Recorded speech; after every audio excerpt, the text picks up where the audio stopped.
Di zaman yang sedemikian modern ini, ternyata masih banyak orang-orang yang menyimpan benda-benda pusaka, terutama benda-benda pusaka yang merupakan warisan dari leluhur keluarga mereka. Dari kakeknya, kakek buyutnya, atau bahkan ada di antara kalian yang juga melakukan hal yang sama. Dan di cerita yang saya akan bawakan kali ini, akan membahas kurang lebihnya mengenai hal tersebut. Tentang seseorang yang bernama Agung, yang secara kebetulan dia dipilih oleh kakek buyutnya untuk merawat sebuah benda pusaka berupa keris kecil. Dan siapa sangka, keris itu membawa dampak yang luar biasa ke dalam kehidupannya. Segera kita ikuti kisahnya. Saya Satrio Wahyu dan selamat datang di Diary Misteri.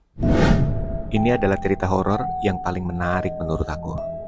Ini terjadi pada Om Agung. Om Agung ini adalah pamannya teman aku. Tapi di sini aku manggilnya Agung aja ya, supaya gampang aku ceritanya. Jadi Agung ini tinggal di sebuah kota di Jawa Timur. Dia berasal dari sebuah keluarga yang cukup mapan. Dari segi ekonomi dia tuh di atas rata-rata kalau dibandingin sama tetangga-tetangganya. Keluarganya Agung adalah keluarga yang cukup kaya, terpandang di kampungnya. Jadi dia tinggal di sebuah kota yang tidak terlalu besar di Jawa Timur. Keluarganya punya usaha yang besar, memiliki pabrik sepatu yang cukup terkenal saat itu. Tahun 1990, Agung berusia 17 tahun, masih remaja guys. Sedikit cerita, dia ini memiliki seorang kakek buyut yang digadang-gadang nih, orang banyak percaya sebagai seorang yang sakti, memiliki beberapa pusaka yang tersimpan. Bahkan di tahun 1991, saat kakek buyutnya si Agung ini meninggal, dia banyak sekali meninggalkan benda-benda pusaka dan batu-batu mustika, yang salah satunya diwariskan kepada Agung. Sebagai seseorang yang waktu itu masih sangat muda, dia merasa aneh diwarisi sebuah benda pusaka. Benda pusaka ini berupa keris, nggak terlalu besar, kerisnya itu keris kecil guys. Walaupun keris ini keris kecil dan nggak sebagus keris-keris yang lainnya, tapi Agung waktu itu nerima-nerima aja. Namanya juga dikasih. Usut punya usut, kakek buyutnya sendiri yang memilih Agung untuk mewarisi keris kecil ini. Jadi, pusaka-pusaka yang lainnya tuh diwarisin sama anak-anaknya. Waktu itu anak-anaknya, yang tak lain adalah om dan tantenya Agung tuh merasa aneh. Loh kok Agung dikasih juga? Padahal dia ini kan masih cucu buyut ya, bukan anaknya. Masih terlalu muda untuk menerima warisan berupa mustika atau pusaka seperti ini. Tapi karena kakeknya yang meminta, ya akhirnya diikutin aja. Toh pusaka yang diwariskan kepada si Agung juga bukan pusaka yang paling bagus yang menjadi incaran om dan tantenya. Bentuknya itu cuma keris kecil. Keris kecil banget. Dan gagangnya tuh bukan kayu. Gagang dari keris ini tuh kayak diikat-ikat pakai kain-kain lusuh gitu loh. Jadi penampakannya si keris ini tuh gak menarik. Beda dengan pusaka-pusaka yang lainnya, yang sarung kerisnya dan juga gagang kerisnya tuh biasanya itu kayu ukir-ukiran. Bahkan ada satu di antaranya yang dilapisi sama emas. Dan keris yang dilapisi sama emas itu diwariskan kepada salah satu omnya Agung. Singkat cerita, mulai saat itu Agung menyimpan keris warisan kakek buyutnya ini dengan baik. Sampai-sampai waktu dia kuliah, dia kan harus keluar kota tuh. Si Agung juga membawa keris warisan ini. Dia taruh di dalam lemari di kamar kosannya dia. Awal-awal sih Agung gak merasakan ada yang aneh atau apapun yang terjadi setelah dia menyimpan keris ini. Tapi ketika dia kos di luar kota tadi tuh waktu dia kuliah, banyak sih teman-temannya yang memberikan kesaksian sama dia. Terutama teman-teman dekatnya Agung pada saat dia itu main ke kamar kosnya Agung atau bahkan ada yang menginap. Salah satunya adalah Fadli. Fadli ini adalah salah satu sahabat akrabnya Agung saat kuliah. Suatu malam dia menginap di kamar kosnya Agung karena memang kemalaman. Rumahnya yang jauh membuat dia memutuskan untuk menginap di kosannya Agung yang lebih dekat dari kampus. Karena dia juga serem kan kalau pulang sendirian. Nah malam harinya, dia itu kebangun gitu guys. Dia pengen ke kamar mandi. Tiba-tiba, dia mendengar ada suara cewek yang lagi ketawa. Tapi ini ketawanya bukan ketawa serem kayak kuntilanak ya. Ya kayak ketawa aja, kayak mentertawakan sesuatu. Tapi gak serem kayak suara kuntilanak yang melengking gitu. Kayak cewek ketawa-ketawa aja. Nah berhubung kosannya si Agung ini adalah kosan campur, bukan kosan khusus untuk cowok. Waktu itu Fadli mikirnya mungkin tetangga kamarnya Agung yang lagi memang bercanda-bercanda gitu. Tapi setelah pikir-pikir lagi, kok kayaknya suasana di luar tuh udah sepi banget. Dan ini tuh udah jam 12 malam loh. Masa iya mereka belum tidur? Seminggu setelah kejadian itu, Fadli menginap kembali di kosannya Agung. Dan sama juga guys, di tengah malam dia juga mendengar suara yang sama. Perempuan itu lagi ketawa-ketawa lagi. Tapi yang ini agak sedikit lebih aneh ya. Karena beberapa saat setelah suara tertawa itu dia dengar, Fadli justru malah mendengar suara perempuan itu jadi nangis. Terus setelah nangis, dia mendengar lagi suara perempuan itu kayak nembang-nembang lagu Jawa gitu. Jadi abis ketawa, terus nangis, terus nembang Jawa. Nah Fadli pikir ini aneh nih. Dia mesti menceritakan kejadian ini sama si Agung. Keesokan paginya, beneran, Fadli menceritakan kejadian itu sama Agung. Tapi waktu itu Agung meresponnya dengan, "Ah, kayaknya lo halusinasi aja. Lo kecapean kali. Gue gak pernah denger apa-apa kok selama kos di sini." Nah, cerita aneh gak cuma datang dari Fadli, tapi datang juga dari Sigit, teman si Agung yang lain. Sigit ini adalah teman kuliahnya Agung yang juga kos di situ, cuman beda lantai aja guys. Pada suatu sore dia main ke kamarnya Agung. Karena kecapean ngobrol, Sigit ketiduran. Dia tidur di salah satu sofa yang ada di kamarnya Agung. Di tengah-tengah dia tidur, dia mendengar ada azan maghrib. Tapi karena dia merasa masih lelah dan ngantuk, dia meneruskan tidurnya. Tapi tidur-tidur ayam, gak tidur pules. Tiba-tiba, dia mendengar ada sosok perempuan yang menembang lagu Jawa lagi. Tapi sama dia dicuekin. Sigit berpikir kalau ada seseorang yang mungkin sedang mendengarkan lagu tembang-tembang Jawa itu di radio. Nah, setelah itu, dia berusaha untuk tidur lagi. Tapi saat dia menjelang tidur lagi, tiba-tiba dia merasa ada sesuatu yang mengikat kedua kakinya dengan sangat kuat. Setelah diikat, dia kayak ngerasa ditarik gitu guys. Dan saat dia melihat ke bawah, dia melihat ada seekor ular yang bersisik emas yang sedang melilit kedua kakinya. Melihat itu, dia langsung teriak karena ketakutan. Nah, ternyata dia ini mimpi. Dia langsung kebangun gitu.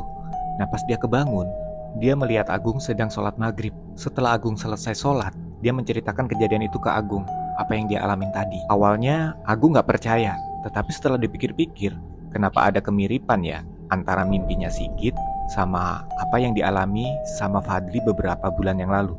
Anehnya, kedua temannya ini tuh sama-sama mendengar ada suara perempuan yang sedang nembang Jawa. Hingga pada suatu malam, Agung pun bermimpi. Mimpi ini cukup aneh sih dirasain sama si Agung, karena Agung belum pernah merasakan mimpi seperti ini sebelumnya. Di dalam mimpinya, Agung merasa dibawa ke sebuah hutan yang gak tahu itu di mana, namanya juga mimpi. Tetapi anehnya, di tengah hutan itu, Agung melihat ada sebuah pondok atau sebuah rumah yang bagus banget. Pondok ini tuh gak terlalu besar, tetapi cukup mewah. Dan di dalam mimpinya, seperti ada seseorang yang menuntun Agung untuk masuk ke dalam pondok itu. Ketika Agung membuka pintu pondok itu, dia melihat ada sosok perempuan yang sangat-sangat cantik, berdiri tepat di depannya. Di depan sebuah kursi yang lebih menyerupai singgasana. Sosok perempuan ini tuh cantik banget. Mukanya kayak kebule-bulean, tetapi rambutnya hitam, panjang, lebat, gak lurus, gak keriting, jadi ikal gitu. Dia mengenakan sebuah mahkota kecil berwarna emas di kepalanya. Dia memakai kebaya berwarna putih dan dia tersenyum ke arahnya Agung. Agung merasa tidak pernah melihat perempuan secantik ini sebelumnya di alam nyata guys. Dan perempuan ini tuh tingginya itu di atas rata-rata perempuan Indonesia pada umumnya. Kayak yang 183 cm gitu. Kalau cewek Indonesia kan biasanya 165 juga udah lumayan tinggi ya. Di dalam mimpinya Agung pengen banget nanya, "Kamu siapa?" Tetapi belum sempat dia bertanya, dia sudah terbangun dari mimpinya itu. Dan anehnya, ketika dia terbangun, dia mencium bau aroma melati yang wangi banget di dalam kamarnya. Seumur-umur selama dia kos di situ, gak pernah mencium bau melati sewangi itu. Dan lebih anehnya lagi, beberapa saat setelah dia terbangun dari mimpinya, dia mendengar suara gemerincing lonceng dari dalam lemarinya. Lemari yang sama, tempat di mana dia menyimpan keris pusaka dari kakek buyutnya. Sebenarnya ada beberapa hal yang membuat Agung ini merasa sedikit keheranan sih semenjak dia menyimpan keris pusaka itu. Kayak semua urusannya Agung tuh kayak dimudahkan gitu. Waktu SMA dulu, waktu dia ujian, kayaknya dia gampang banget ngerjain soal. Terus waktu dia tes ke perguruan tinggi, kayaknya dia tuh gampang banget lulusnya. Padahal dia ngerasa gak pinter-pinter banget loh. Dan saat dia mengerjakan soal-soal ujian itu, kayak di dalam isi kepalanya tuh kayak ada yang ngasih tahu gitu loh, jawabannya apa. Jadi dia tuh gampang banget kerjainnya. Bahkan sekarang saat dia kuliah pun, dia sudah mendapatkan sebuah pekerjaan yang gajinya tuh lumayan bagus. Jadi dia gak merasa kesulitan sama sekali dalam soal keuangan. Berbeda dengan anak-anak kos yang lain yang suka kekurangan uang kan. Oke, beberapa bulan setelahnya, Agung pun kembali bermimpi, sebuah mimpi yang gak kalah anehnya. Di dalam mimpinya, dia merasa dirinya itu ada di sebuah hutan. Dan di situ dia melihat ada pohon yang besar banget. Gak tahu itu pohon apaan. Dan di pohon itu ada seekor ular yang gede banget. Warna sisiknya itu hitam, tetapi kalau kena sinar, warna sisiknya itu berubah menjadi keemasan. Kebayang gak kalian? Sosok ular tersebut melilit pohon gede itu dari bawah sampai atas guys. Kebayangkan gedenya. Jadi kalau Agung menggambarkan, ular itu tuh gedenya tuh segede pohon kelapa. Sebenarnya ada satu hal yang paling mengganggu si Agung semenjak dia menyimpan benda pusaka ini. Dia seperti dikasih tahu hal-hal yang belum terjadi. Jadi dia kurang lebihnya tuh jadi kayak semacam cenayang gitu loh. Misalkan nih, ada temennya yang mau sakit, dia bisa tahu duluan tuh. Ada ibu temannya yang mau meninggal, dia bisa tahu duluan tuh. Dan kebiasaan ini membuat Agung tuh merasa sedikit tidak nyaman karena dia nggak suka. Bahkan beberapa waktu Agung ini merasa sedikit ketakutan loh, karena dia merasakan ada pandangan kalau salah seorang temannya itu mau dirawat di rumah sakit dan meninggal. Dan ternyata itu benar kejadian, guys. Sebenarnya Agung sudah mulai curiga dengan benda pusaka warisan dari kakek buyutnya ini. Hingga suatu ketika ada sebuah petunjuk yang sampai kepadanya. Kala itu akhir pekan, Agung, Fadli, dan Sigit memutuskan untuk pergi keluar kota. Dia pergi ke kampung halamannya si Sigit yang ada tidak jauh dari kota tempat mereka ini kuliah. Jadi di sana ini Sigit itu tinggal sama kedua orang tuanya dan juga sama kakeknya. Dan mereka berniat untuk nginep di situ beberapa malam di rumahnya si Sigit. Nah, kakeknya Sigit itu umurnya udah 80 tahunan. Tapi kalau dilihat nih kayak masih seger banget, kayak umur 60-an. Menurut Sigit, kakeknya ini tuh orang yang memiliki kebisaan atau ya semacam kesaktian gitulah. Dia bisa melihat hal-hal gaib, bahkan bisa mengobati beberapa orang atau tetangga yang lagi sakit. Setelah sampai di kampungnya Sigit, mereka memutuskan untuk makan lalu beristirahat. Setelah beristirahat, mereka pun memutuskan untuk pergi ke kebun yang ada di belakang rumahnya Sigit, kebun keluarganya Sigit. Dan di sana mereka bertemu sama kakeknya Sigit. Kakeknya Sigit ini kesehariannya memang ada di kebun itu, merawat beberapa tanaman buah-buahan yang ada di sana. Ketika melihat ketiganya, kakeknya langsung tersenyum. Mereka bertiga langsung bersalaman mencium tangan kakeknya si Sigit. Kakeknya tersenyum, dan anehnya kakeknya ini pandangannya nggak lepas dari si Agung. Dia melihat si Agung dari atas sampai bawah, kayak ada sesuatu yang dilihat sama si kakek. Terus kakeknya Sigit tuh nanya, "Kamu siapa namanya?" "Temennya Sigit ya?" Terus Agung langsung jawab dong, "Iya mbah, saya Agung, teman kuliahnya Sigit. Kami kuliah di tempat yang sama, dan bahkan kami kos di tempat yang sama, tapi kamarnya beda mbah." Terus kakeknya Sigit langsung bilang, "Ganteng-ganteng gini, kok belum punya pacar?" Nah, di situ Agung mulai merasa ada yang aneh nih. Karena dia juga ngerasa aneh sama dirinya sendiri. Padahal, kalau lagi ngaca nih, Agung nih ngerasa juga lumayan ganteng loh. Tapi entah kenapa, sampai sekarang, belum ada satu perempuan pun yang bisa dia pacarin. Setiap kali dia PDKT sama cewek itu tuh selalu kayak males gitu dideketin sama si Agung. Nah, malam harinya mereka bertiga itu ngobrol-ngobrol di dalam kamarnya Sigit. Karena kelelahan, Sigit sama Fadli itu tidur. Tapi anehnya malam itu Agung gak bisa tidur. Entah karena apa. Agung berpikir mungkin karena dia habis minum kopi kali. Dan dia pun memutuskan untuk keluar dari kamar dan duduk-duduk di ruang tengah. Di situ Agung mengisi TTS. Kalian tahu TTS nggak? Teka-teki silang. Zaman itu belum musimnya handphone ya. Ya maksudnya Agung supaya dia cepat ngantuk terus tidur.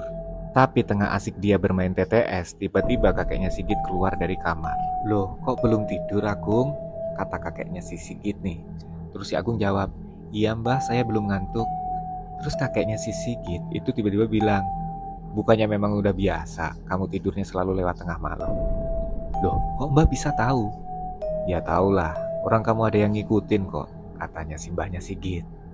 "Wah, siapa mbah?" "Itu ada perempuan cantik. Kamu ini pura-pura gak tahu aja. Mana mau dia kamu tidur cepet. Kalau dia belum tidur, ya kamu belum boleh tidur lah." Dan karena Agung merasa si mbahnya ini punya kekuatan lebih dan bisa melihat hal-hal gaib, dia pun terus tanya nih sama si mbah, "Emangnya bener ya mbah, saya ini ada yang ngikutin?" Nah, sekarang kita harus dengarkan. Ini jawaban si mbahnya Sigit. Jadi setelah ngobrol, akhirnya Agung pun tahu jawaban dari semuanya.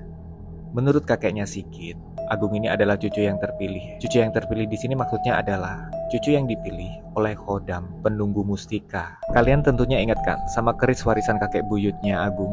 Nah, ternyata itu adalah sebuah keris yang paling sakti yang dimiliki oleh kakek buyutnya Agung justru. Keris ini sengaja penampilannya tidak diistimewakan seperti keris-keris yang lain, supaya anak-anak itu nggak pada tahu kalau justru sebenarnya keris ini tuh adalah keris yang paling sakti. Dan konon menurut kakeknya Sigit, keris inilah yang membuat keluarganya si Agung selama ini menjadi keluarga yang cukup sukses dan kaya. Kakek buyutnya memilih Agung untuk menjadi cucu, yang diharapkan nantinya Agung ini menjadi salah satu cucu yang paling kaya dan sukses. Penunggu atau Khodam keris ini memang berwujud perempuan cantik, tapi terkadang dia juga berwujud seekor ular yang bersisik emas. Dan menurut kakeknya Sigit, Khodam inilah yang selama ini membantu Agung untuk menyelesaikan soal-soal ujiannya. dan mempermudah semua urusannya. Tapi nih, menurut kakeknya Sigit, Agung baru akan bertemu jodohnya dan akan menikah saat dia berumur di atas 40 tahun. Sama seperti kakek buyutnya dulu, yang juga baru menikah saat umurnya benar-benar matang. Dan dengan begitu terjawab juga keanehan yang dirasakan si Agung. Kenapa dia tuh susah banget deketin cewek, dan setiap kali dia mau pacaran, ada aja hal yang menghalang-halangi. Ada aja hal yang membuat mereka itu gak jadi pacaran. Ternyata menurut kakeknya Sigit, hal ini dikarenakan kodam penunggu mustika ini belum mengizinkan Agung untuk bersama dengan perempuan lain. Kodam mustika ini bernama Nyai Kenconowangi yang didapatkan kakek buyutnya Agung dari seorang gurunya waktu dia masih muda dulu. Kakek buyutnya Agung sudah mengikatkan dirinya pada sebuah perjanjian, di mana dalam perjanjian itu Nyai Kenconowangi menuntut untuk dirinya agar selalu diizinkan untuk mengikuti dan mendampingi kakek buyutnya Agung sampai ke anak turunnya nanti. Dan hingga suatu ketika nanti, Nyai Kenconowangi memutuskan untuk pergi.